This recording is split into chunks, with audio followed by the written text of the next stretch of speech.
Eccoci qua in Piazza Università con il presidente dell'Anissolino Sal Catania, storica società di atletica catanese, anche ex presidente di FIDAL. Come sente il suo contributo in vista di questa manifestazione Telethon? Allora, il Telethon per noi della Federazione Atletica Leggera, nonché dell'atletica leggera in generale, è un evento sempre molto sentito, perché abbiamo sempre coinvolto i runner a partecipare sia alla Walk of Life non competitiva, sia alla gara competitiva che si svolge ogni anno, ormai da circa 4 anni a questa parte, e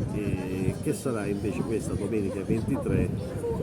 e sarà praticamente la gara sul lungomare della Scogliera. Avremo la presenza di circa 300 atleti in gara, provenienti da tutta la Sicilia, che si contenderanno il titolo regionale e assoluto, nonché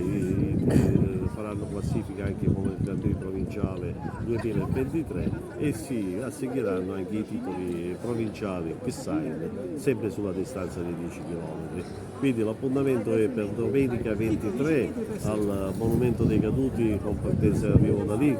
al lungomare a Talalacona, cielo della Rovia a Talalacona mi pare che sia, mentre la domenica successiva con la Walk of Rhine qui praticamente in Piazza Università, dove ci sarà di tutto e di più, perché verranno fatti spettacoli di tutti i tipi e il tema principale sarà sicuramente lo sport.